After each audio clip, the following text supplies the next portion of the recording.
Hello there, my name is Sixo, but more on that later, even though there's nothing to see here. Joking aside, your eyes did not deceive you today, because we are in fact taking a look at Transform Element TE-03 Speedstar. Let's see what it's all about. TE-03 is the latest Masterpiece-styled release from Transform Element, and sees them tackling the aloof Autobot loner, its Mirage. Having already enjoyed their Optimus Prime attempt with TE-01, I'm really looking forward to seeing what they do with this character today, including that stunning Formula One vehicle mode. Mirage was one of the original art crew to be introduced in the G1 cartoon's pilot episode, and was picked up for a bit of early character development from the get-go.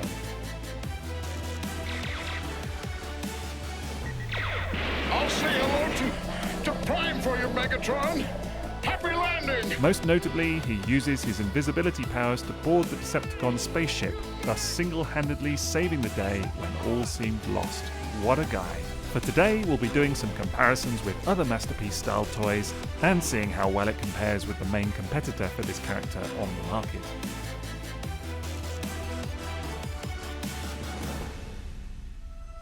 Last thing before we begin, today's review comes courtesy of TF Source, so you'll find a link to their site in the video description below. The plan for today is to give you my first impressions before getting a full photo review up on their blog soon. Right, well here is Speedstar in his box, and first thing I've got to comment on is this absolutely gorgeous artwork on the front. Love it. I mean, I love it so much that I don't even mind that it's on the back as well. Anyway, box aside, let's get this thing open. Should be a fun one too, as Mirage toys are always interesting to see. Here we go, in the clamshell. And before we even get it out of that clamshell, here are the entire contents of the box. No instructions, which is kind of a weird one, unless they're invisible somehow, which would be kind of thematic with the toy, but I don't think so. But we've got a little missile just there to go with his missile launcher just on his shoulder, little gun, and a spare head as well. And here we go. So yeah, I am slightly perturbed by the lack of instructions. I'm sure they're available online, I'll have to look it up in a minute, but anyway, fairly simple contents of the box. You do also get this little baggie with an additional sort of smiling face in there as well, and a little pair of extra eyes. Anyway, we'll check that out later. For now, let's get his little missile into the launcher like so, and whilst we're at it, why don't we go ahead and get that gun into the palm of his hand. There we go, just sort of pegs in like that. And let's step back and just appreciate that robot mode for 1 second, because honestly, it's really quite something. I was super taken with this guy from photos, from the moment they unveiled the prototype, and in hand, yeah, I gotta say, it's really working for me. I mean, no doubt some people are gonna think that this looks rather plain, particularly in the kind of chest region just there, but it is very accurate to the cartoon in a lot of regards, and once you slap an Autobot logo in that kind of chest section there, it's gonna look way better as well. And you know, for those of us that are really after that kind of toon-accurate look, this is great. I mean, quite clearly what Transform Element have done here is gone after that more simplified, yet more cartoon-accurate look of more recent Takara Tomy Masterpiece figures, which again, you know, some people will love that, some people will hate it. It's a stylistic preference, isn't it? So, but yeah, I'm really digging how this toy looks. Gotta be said that even a back view is very, very clean, preciously kibble-free. I mean, you've got a couple of little bits here, but nothing that you wouldn't expect to see on Mirage's animation model anyway, so I feel like they've done a really good job with it. I did have one of these little pieces just pop off when I was taking it out the clamshell, so I don't think that's a major problem of any kind, but just worth mentioning. Head sculpt on the whole, I think it's pretty good actually. I don't think it's a total knockout. I would say that maybe just the actual face itself is slightly elongated for my taste, just versus the how I sort of think of the character being portrayed. But overall, the shape of the head itself is actually really nice. I do like the kind of the sort of sphinxy thing that they've got going on the sides. I really love the little blue eyes on there as well. The colours are gorgeous, and yeah, overall it works for me for sure. Already kind of mentioned the very plain chest on here, so you'll need to pop a bit of an Autobot logo on there. I'm sure some people would rather see the more traditional kind of racing livery on here, something a little bit more detailed, but it is not to be. And then you've got silver just on these pieces just here, rather than chrome or anything like that. So maybe that's a little bit of a shame. Would have been nice to have a bit of chrome maybe on the finish there, but again, some people may prefer that. And this piece here does have a little bit of red paint. Just feels like that's maybe not quite attached securely as I would want it to be, so I'll have to have a little fiddle around with that. And again, it's not really a big problem, but it's mostly just I've noticed when you move the head, this whole section kind of moves with it, and not a big problem by any means, but I just would have maybe preferred it to be a bit more secure. Now, just coming back to speak about livery, what's really interesting here is this bit on the side, which of course, if you're familiar with Mirage's design, you'll know that it typically has some writing down the side of the car. What is interesting is that typically on the G1 toy and pretty much every other toy since, it's spelt Citan with a C. Which is a take on the real-world French cigarette company Gitan. Now, this being a third-party product, they've got no such worries, I guess, because they've gone for the G spelling, which is kind of interesting. But if anything, it makes it more accurate to the real world than it does to the cartoon, which is strange. And you can see the rest of that writing just on the side of the legs there, just above the really nice big chunky wheels in his feet, back of the feet. And I do love the legs in total, actually. I think they look great, really, really nice and simplified, and just overall the look of this figure I think is fantastic. I mean, I really do feel like they've nailed him. Great look, really sturdy build as well. Feels really good in hand. The joints are nice and stiff. Everything feels good quality. Nothing feels like it's going to break. There's a tiny bit of looseness on that bit on the backpack, but other than that, solid as anything. Love it. Also really enjoying the weapons on this guy. I mean, obviously you've got this shoulder-mounted missile launcher here, which is really nice and can articulate up and down quite a bit, which is really, really cool. And it kind of features this little sort of button on the back, but it's a non-firing thing. It just kind of is used to pop it out, if anything, and then you can just peg it back in. So I think that looks really good. Similar story with this handheld blaster that's very on point for the character's gun, traditional gun, and it's got a nice sort of silver finish as well, really nicely finished on both of those. They look great. Now, in terms of articulation, there's quite a decent range at the head. Very, very stiff joint, but it will move from side to side quite freely, and can look up and down quite a little bit as well, so kind of has a habit of getting sunk back into the neck a little bit, but you can just kind of pull it out again as you need, and as I mentioned earlier, that bit will move a little bit too much for my taste, but still, nice articulation on the neck. Now, the arm joints are very solid indeed as well. Now, the arms will come up to just about 90 degrees at the shoulder, and will go all the way up and over as well. You've actually got a second joint just in the shoulder there as well, so there is a bit of give just there also. And then these bits are interesting because they will move around freely as well, so you can kind of move them up and out the way. And you just have to push them up a little bit to lock into place. I initially thought that maybe they're a bit loose because they will go back and forward as well, but they're not. Just need to lock them into place. And then he has a bicep swivel, which is very tight, and double jointed elbows, so they will go all the way up like so. And then wrist swivel as well, also very tight, and single piece for the fingers. They're all molded together, but just one point of articulation there in the hand. He's got a waist swivel and no ab crunch, I'm afraid to say, but the waist swivel is actually slightly obscured by this sort of backpack section as well. As you can see, it'll only turn so far. But I think it's okay. And then at the legs and the hips, you've got little hip flaps just here, which you kind of need to get up and out of the way. And then these hips are on a ball joint, so they go to just about 90 degrees just there, and out to the side as well. You'll get past 90 degrees, and again, because of the double bend at the knee. So that's really cool. Really like how that articulates, and that's great. And there is a bit of a ankle tilt as well, just there, as you can see.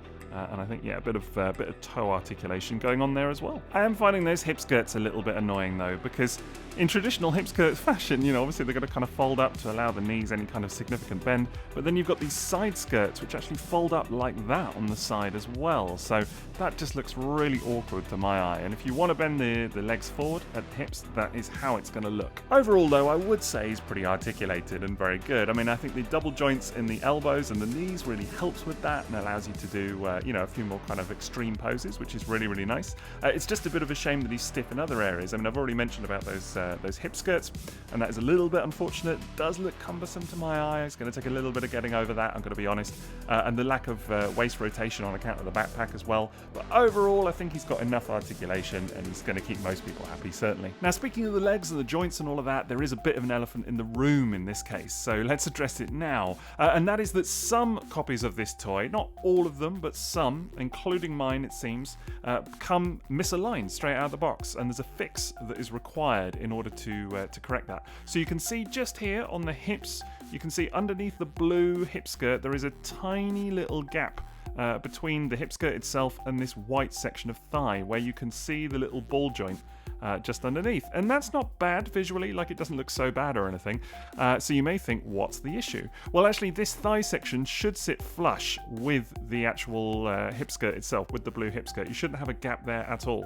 And evidently, this is a bit of a problem when it comes to transformation, because it means that not everything is going to clip together properly. Now, fortunately, there is a bit of a fix for this as well. Easy fix. He says easy. Let's see how we get on just now. We're going to do it. And when we're done, hopefully, you shouldn't see that ball joint at all with the hip skirts folded down. Now, evidently, what we need to do is realign this blue piece in there that actually connects the legs on. So it's actually just twisted round the wrong way and sort of upside down. So we're gonna tilt it the right way. But we do need to take the legs off, unfortunately. Now, in order to do that, you want to get the hip skirts out of the way first of all, and then just bend the legs forward like so, and that obviously exposes the screws in the back of the legs, all 4 of them, and you are going to need to take those out. Now, I will say, if you're new to the hobby or you've just never kind of invested in a proper screwdriver, like precision screwdriver of some kind before, I definitely would recommend getting one, because for little jobs like this, they're really invaluable, honestly, and they won't damage your screws. Much easier to use as well. Don't just use regular,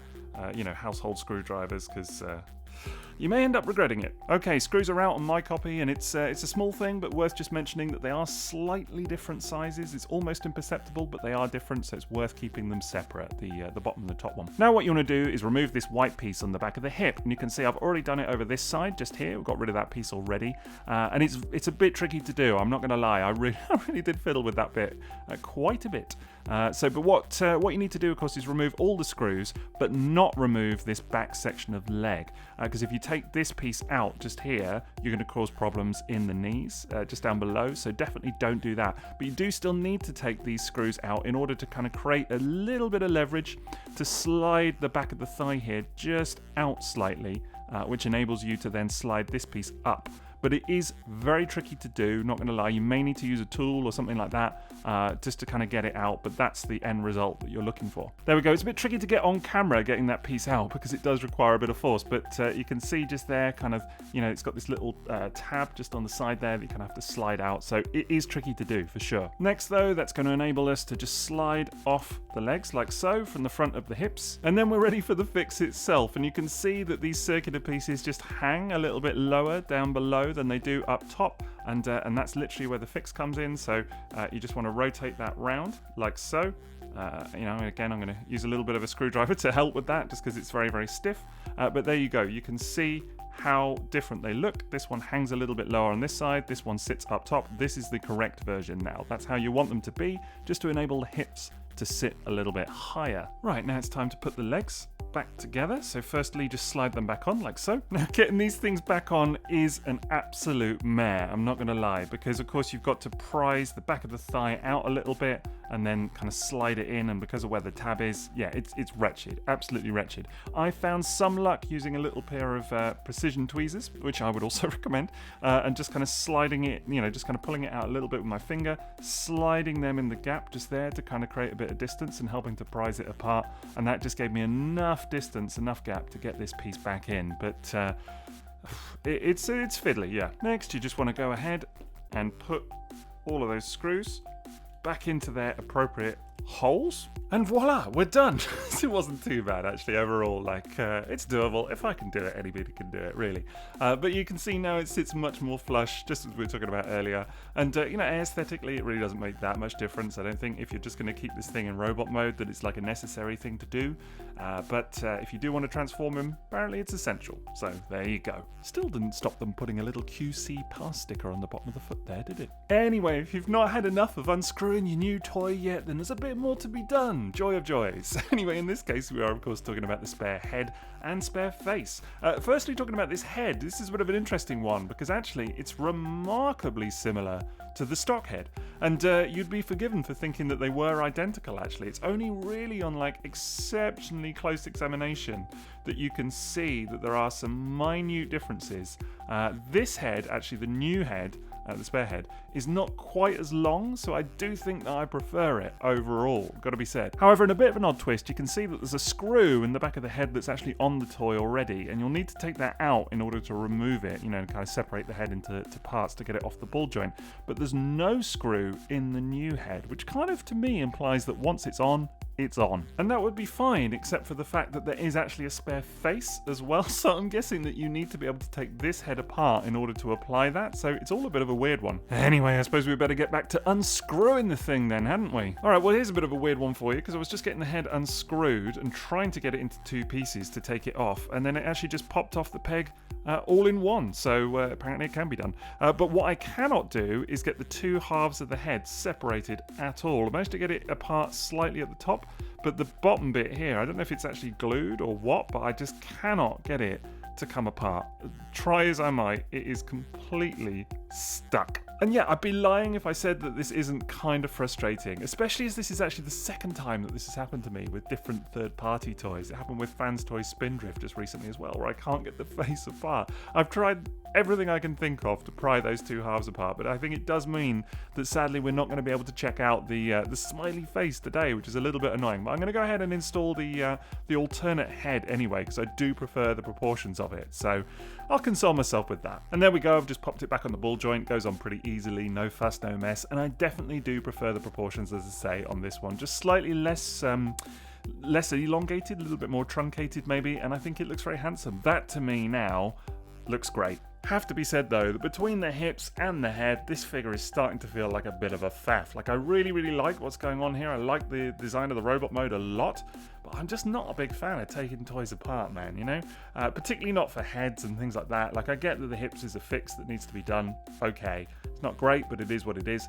But can we move past having to unscrew heads in order to swap out faces and things like that, please? Anyway, all grumbling aside, I'm actually really enjoying the robot mode on the whole, and now that the spare head is on there as well, I think he looks excellent. In fact, I'm going to go ahead and do something that I never do on camera, and that is select an Autobot logo to go on his chest. Right, here we go. Just going to plonk that on in the middle. Gone for a fairly sizable example. And this is just a plain-backed or clear-backed decal from Toy Hacks, who do, repro labels. They do stuff for old Transformers, new Transformers. They do symbols like this as well.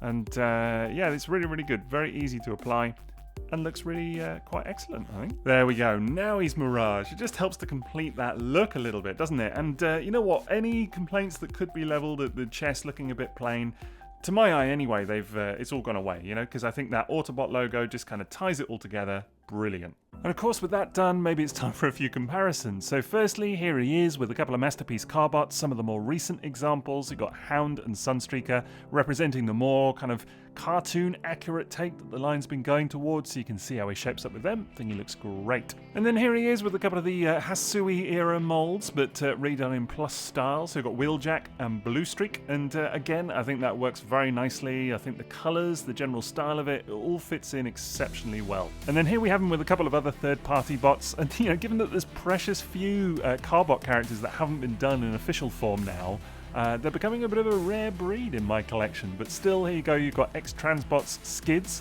soon to be done in official form as well, and Make Toys Jazz. So I think those two especially look really good together. And then here we have them with some more of the 84 crew. These are all the mini-bots, so some third parties. So we've got X-Transbots Cliff Jumper, Bad Cube's Huff or Huffer.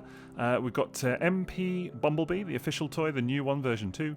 We've got Bad Cube Grump or Gears and Fans Toys Brawn. And yeah, again, all very different styles, but I do think that old Transform Element Mirage here is slotting in very well. And the same is true with some of the larger guys. So you've got Masterpiece Ironhide and Ratchet, and again, I think the style works very well. And then just to mix it up a bit, we've got a couple of the other third-party bots that I've reviewed recently on the channel. We've got Fans Hobby Nightwalker for Nightbeat, and old Fans Toys Sea Spray just there as well. And of course, Fans Toys are soon to do their own take on Mirage, so it'll be interesting to see that one another day. For today though, here's also a comparison with Transform Elements' other major figure in my collection. This is their Op Leader, their take on Optimus Prime. Well, also a video review of that guy on the channel as well. And as you would expect, they very much sing from the same hymn sheet in terms of style, aesthetics, all of that kind of stuff. And they both look great, what can I say? And then I'm throwing this one in just for fun, because if you follow me on social media or whatever, you may have noticed I've been on a bit of a Binaltech kick recently, and this has been a very proud recent acquisition of BT-18, the clear Mirage, the clear version of Alternator's Mirage that was released by Binaltech in this case. and absolutely love this toy. Love it to death, so had to include it here, why not? Really though, if we're going to do a comparison with any other Mirage toy, it may as well be Ocular Max Sphinx, because of course that is old Transform Elements' main competition in the arena of a third-party Masterpiece-styled Mirage. And so you can see them here together now, and it's quite interesting really, because they're stylistically very, very different, and of course come from different eras, I guess, of trying to ape different things in the Masterpiece line. Sphinx obviously came out when the design was a little bit more kind of hybrid in terms of its influences, taking on a bit more of a kind of toyetic and comic look as well as the cartoon style. And I think you can kind of see that here, whereas Transform Element have gone definitely the more kind of animation accurate look, more of that route, and it's a little bit taller as well. Dare I say it kind of comes across quite well in comparison, I think. You know, I say that openly and honestly as someone that's really enjoyed Sphinx in many, many ways. I think it's a great toy and it's got a lot of positives. And it's not like I'm suddenly going to throw it under the bus and be like, oh, well, it's rubbish now. Look at the new thing. Look at that. That's just not really how I roll. But at the same time, I've got to tell you that Transform Element, they're definitely giving it a run for their money. I mean, just the kind of simplicity of design, the kind of clean lines, everything, it does make Sphinx look overly fussy and like a bit complicated by comparison. And it is a fiddly toy, actually. I mean, for all its positives, it always has been a bit kind of fiddly to pose. Transform Element doesn't really have that same feel, it's got to be said. And I think that's kind of evidence when you do a direct comparison to the animation model with both of them, and you can just see that, yeah, I do think that Transform Element gets it closer, just in a lot of regards, really. I mean, look at the front of the legs for one thing, but just in the kind of nature of the overall design, just that little bit cleaner. Ultimately, it's going to be up to you, which you prefer, stylistically in hand and the look of and all of that stuff, but definitely feels like Transform Element have really nailed this one. So yeah, a couple of little grumbles along the way with the hips and the head and things like that, but on the whole, very solid robot mode, liking it a lot. But let's check out transformation to vehicle mode.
Right, well that's transformation done, and of course the first thing to mention is that without any instructions in the box, there are a few challenges along the way. Now fortunately, I was able to use some of the other video reviews online already of this guy as reference, so that helped a little bit, but yeah, he's not overly difficult. There aren't too many major challenges in the transformation itself, but when you don't know what you're doing, you're definitely going to find some challenge there. I suppose thinking about it, everything kind of ends up exactly where you would expect it to, if anything. I mean, you know, obviously the front of the car is made up of the robot mode chest, the legs all kind of fold up as you would expect, the sides of the arms, that kind of stuff. But really the main focus then is getting it all squished in and tabbed together. That's probably what you spend most of your time doing, if anything. I mean, I guess that's really kind of towards the end of it all anyway. But yeah, it is a bit of a challenge. You've got to kind of make sure that everything's kind of tabbed in neatly inside the car. You know, got to make sure that the legs are in exactly the right position, otherwise it's just not going to come together at all, and you're going to have some frustration along the way. But once you do get it in the right place, it all feels very solid indeed, and the result looks pretty fantastic actually. Like I feel like it's a very good approximation of the real, you know, Formula One car. Not that I'm an expert, but it certainly looks the biz to me. And yeah, very tidy, very clean. I really like it. I mean, really the only little whiff of kibble that you've got going on here is the robot mode feet just at the back there. That's kind of the only real offender. But otherwise it's really very tidy indeed. Got some rubber tyres on the go. That should keep people happy. They've got a nice bit of squish to them as well. They all sit on a surface as well. Got a nice little roll to him. Feels like he could go for days. Love the Gitan logos we've already kind of talked about, and it seems to line up pretty nicely as well. So seeing that on here, that's pretty rewarding. Got a couple of little Ford logos there as well. They might be flying a bit close to the sun with that, but hey ho, that's their business. But yeah, that engine block looks rather nice too, even if one half of it does still fall off on my copy occasionally. Maybe a little bit of blue paint missing there, because the main piece here of course is white, so it should be just painted blue there to kind of match the rest of that part of the car, but just a little bit rough around the edges, but not too bad. Overall then, I'm really enjoying what I'm seeing with this vehicle mode, and I haven't even had time to mention stuff like the little missile launcher ending up in the front of the car there. I think that's very clever too. So yeah, really a lot to appreciate here. Like it. Now in terms of comparisons, I don't know about you, but I can't wait to see him versus a few drag strips, and we just happen to have a few on hand. So here he is first of all with X-Transbot's Overheat, who's a little bit longer than he is, but I do think they look pretty good together, all things considered. Next up we've got DX9's Effort, and yeah, this one is a bit more sizable, as you'll see. Definitely kind of is bigger than Speedstar, but still it's fun to see. And then finally we've got Fans Toy Smokey, who I've just reviewed recently, and I actually think they look the best in terms of comparisons together. I think they're roughly about the same size. Smokey's a little bit longer maybe, but they really do look good. In terms of other comparisons then, here he is with MP25 Trax standing in for your typical Masterpiece Carbot, and I think that works excellently. And then here he is with MP44 Convoy, or Masterpiece Optimus Prime if you will, and that certainly does it for me, it's got to be said. I think this is, you know, nice approximation of Cartoon Mirage, and he fits in well. And then of course the real comparison for today is with Ocular Max Sphinx on the right here, and it's very interesting to me how different they are despite chasing the same thing. And I think the largest part of that, first of all, is that Sphinx has a lot more of that kind of real world livery. You know, it's got the kind of red trim around the sides, but it's got the 26 on the front. Interestingly, it does say Citan, not Gitan on the sides, but still it's got, you know, writing on the tyres, things like that. So you can actually get a version of Sphinx that is a bit cleaner, kind of more cartoon accurate in terms of the deco, but even then the proportions are a little bit different, and I actually feel like Speedstar does a really good job here by comparison. It just, you know, hangs together a little bit nicely. I love Sphinx, but I like what Speedstar's got going on. And I think when you put both these guys in a comparison with the animation model, you kind of see that actually Speedstar again is, I think, probably taking this round in many ways. Like I do love Sphinx, I really like that toy. But I just feel like Transform Element, they've done something pretty good here. Overall then, I am super impressed with this toy today. A couple of little, you know, grumbles along the way, having to swap those legs around and things like that. That is a pain, and I think, you know, real shame that they fluffed that. But otherwise, it's really good. I like it in both modes. I think the transformation's a little bit fiddly, but kind of fun. It's a toot. Now, as I've already mentioned, this review today comes courtesy of the wonderful TF Source, so you will find a link to their site in the video description below in case he takes your fancy. But I'd love to hear your thoughts on it as well. You know, do you like what you see? Not so sure? Let me know in the comments. Otherwise, that's it from me, so don't forget to drop me a like if you enjoyed today's video, and have a great rest of your day. TTFN.